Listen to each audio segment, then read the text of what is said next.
प्रेम कला की ही भांति युद्ध कला में भी व्यूह का बड़ा महत्व है प्रिय। प्रेम कला में तो तुम निपुण हो। नयन व्यूह, केश व्यूह, अधर व्यूह, मुस्कान व्यूह, लज्जा व्यूह।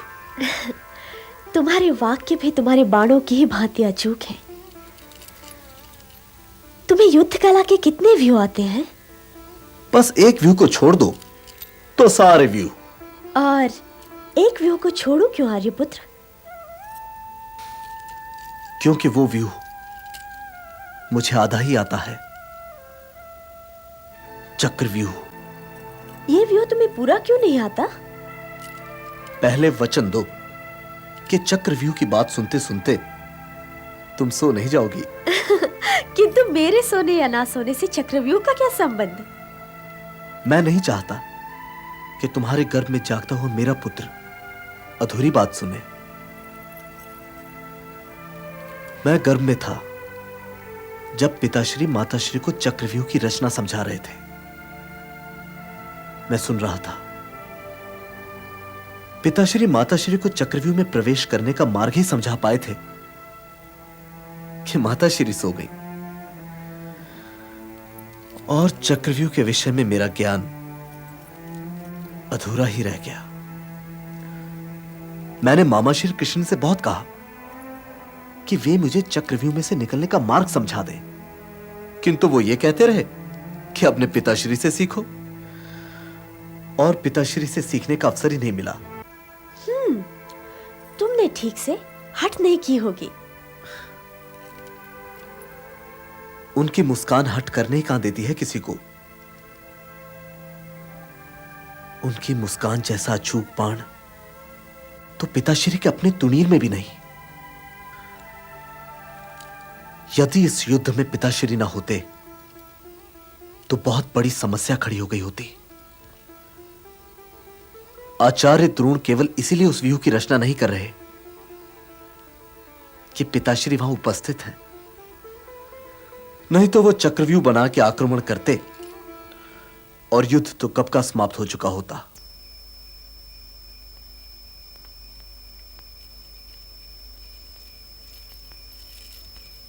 भ्राताश्री, मुझे तो सुशर्मा से कहना उचित नहीं लगता। वे वीर भी हैं और प्रतिज्ञाबद्ध भी। परंतु कोई भी वीर रणनीति को अस्वीकार नहीं कर सकता। अनुज, चलो मेरे साथ।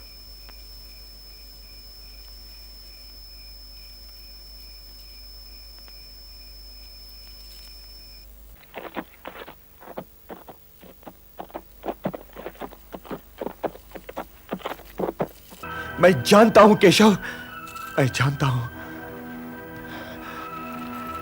किंतु यदि सुशर्मा ने मुझे कल फिर ललकारा तो मुझे उसकी ललकार स्वीकार करनी ही पड़ेगी केशव, क्योंकि यही क्षत्रिय धर्म है।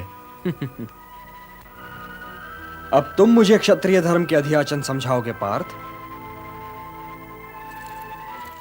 इस युद्ध में पांडवों की पराजय का अर्थ है समाज कल्याण के सारे शुद्ध और शुभ लक्षणों का पतन। तुम्हारा धर्म तो केवल समाज कल्याण के लिए युद्ध करना है पार्थ। इस युद्ध में सुशर्मा की ललकार सुनना क्षत्रिय धर्म नहीं है। हां, तुम्हारे व्यक्तिगत क्षत्रिय अहम की बैसाखी अवश्य है। फिर भी वासुदेव, फिर भी, यही फिर भी तो तुम्हारी समस्या है पार्थ।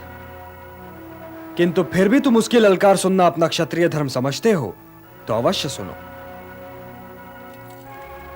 मैं तो तुम्हारा सारथी हूं ना, जहां कहोगे वहां पहुंचा दूंगा।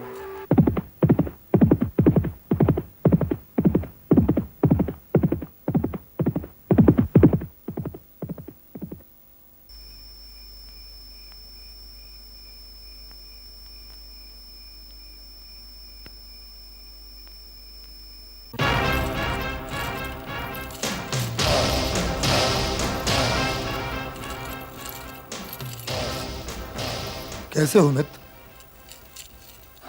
मैं बहुत लज्जित हूं युवराज कि न तो रणभूमि से अर्जुन का शव ही ला सका और न रणभूमि में अपना शव छोड़ सका। अर्जुन तो वो महारथी है मित्र जिससे आचार्य द्रोण भी दिन भर युद्ध नहीं कर सकते। तुमने तो फिर भी उसे दिन भर उलझा रखा। किंतु मैं कल अपना वचन अवश्य पूरा करूंगा युवराज। परंतु भ्राताश्री, आज तुमसे तुम्हारे प्राणों से कहीं अधिक मूल्यवान बलिदान मांगने आए हैं। मांगने आए हैं? युवराज मुझसे मांगने आए हैं? मैं वो दिन देखने के लिए जीवित नहीं रहना चाहता युवराज दुर्योधन कि जिस दिन आपको मुझसे कुछ मांगना पड़े। आप आदेश दीजिए। मैं जो कहने जा रहा हूं ना मित्र, वो आदेश के स्वरों में कही जाने वाली बात नहीं है। फिर भी उसे मैं आदेश ही की भांति स्वीकार करूंगा। कहिए युवराज। मैं ये कहना चाहता हूं मित्र कि कल रणभूमि में तुम अर्जुन से युद्ध नहीं करोगे। युद्ध न करूं? किंतु यह तो संभव ही नहीं है युवराज। मैं प्रतिज्ञाबद्ध हूं। कल के लिए आचार्य की रणनीति यही है मित्र। क्या आचार्य की रणनीति यह है कि मैं युद्ध में पीठ दिखाऊं? नहीं नहीं, मेरे कहने का तात्पर्य यह नहीं था मित्र।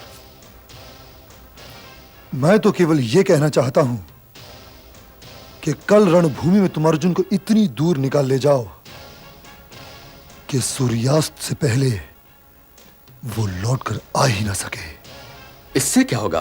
क्या होगा? इससे ये होगा मित्र कि आचार्य युधिष्ठिर को बंदी बनाने में सफल हो जाएंगे। युधिष्ठिर को बंदी बनाने से क्या होगा? ये युद्ध समाप्त हो जाएगा। और क्या तुम नहीं चाहते कि ये युद्ध समाप्त हो जाए? ये कौन नहीं चाहता?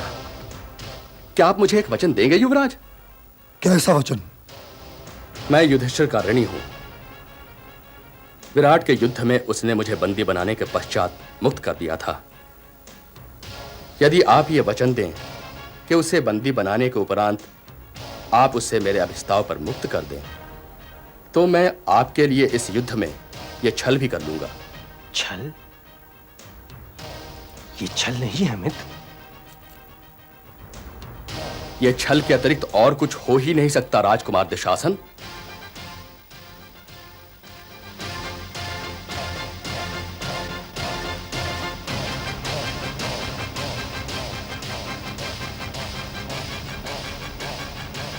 तो ठीक है मित्र, मैं तुम्हें वचन देता हूं कि तुम्हारे अभिस्ताव पर मैं युधिष्ठिर को मुक्त कर दूंगा। अब बोलो। अब मैं तुम्हें वचन देता हूं कि यदि आवश्यकता हो तो मैं अर्जुन को धरती के दूसरे छोर तक निकाल ले जाऊंगा। दुर्योधन ने कपट से तुरत बनाई बात, वचन दिया झूठा स्वयं, किया मित्र से घात।